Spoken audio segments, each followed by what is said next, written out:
Congresswoman Gwen Moore of Wisconsin, a member of the House Budget and Financial Services Committee. Thank you so much, Congresswoman, for joining me.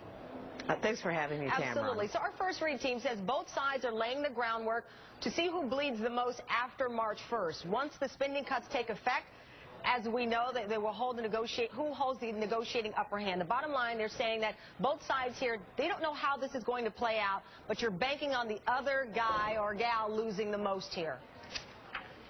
Well, I can tell you one of the things that I feel very concerned about, Tamron, is that people seem to be oblivious to the kind of austerity that this will cause.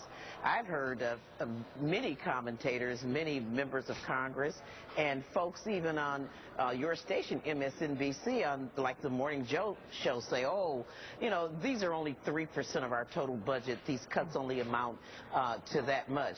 And so, you know, this is a runaway train that's running off track of where the American people need to be and where our economy needs to focus. So if that is the during this time of recovery. Okay, so if that is the case, the president speaking earlier to the governor, Speaker Boehner has a news conference. There seems to be all talk and no action. If this is the runaway train that you and the president and Speaker Boehner has said we face, then why aren't there any meetings scheduled today?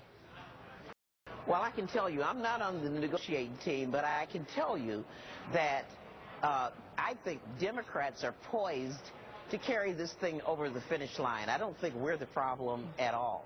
I think the president has talked to us a variety of times, for example, about the modest or about changes that may need to come in the area of Medicare. And I can, as a Democrat, I can envision how we can do that. Delivery of service, as we have it now, is inefficient. You know, if you go into a hospital room, you'll see the doctor swipe, use the barcode to swipe a Band-Aid or to swipe a barcode to charge, what is it, on the cover of Time magazine, 10,000 times the value of a pill. Right.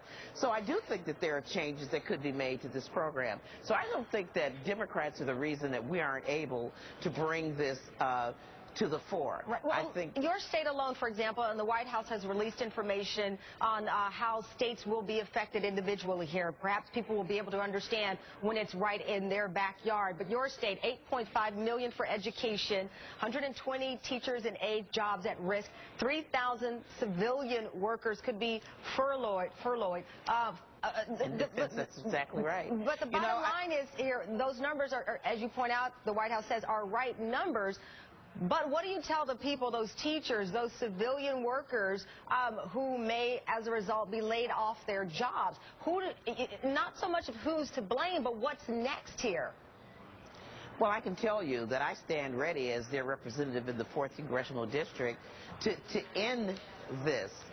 But again, as a member of the minority party, I don't get to bring a bill to the floor. And as quiet as it's kept, the president isn't a member of the House of Representatives either. He can't bring a bill to the House. Only Speaker Boehner and Majority Leader Cantor can bring a bill. And yes, while everyone, my governor, for example, says that, oh, we won't be affected that much. We don't have a really big defense force. And as you pointed out, 3,000 civilians will be furloughed or laid off in the defense industry in Wisconsin.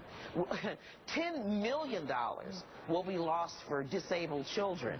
And I mean, you know, $500,000 here, $500,000 for juvenile justice programs, senior feeding programs, women, infant, and children's programs, you name it. It's death by 1,000 cuts. And I don't think that Democrats in the House we're waiting for a bill and waiting for the House of Representatives to give us an opportunity to end this stalemate. Congresswoman, thank you so much for your time. I greatly appreciate it. I'm hoping to talk with you soon on this issue. And joining me now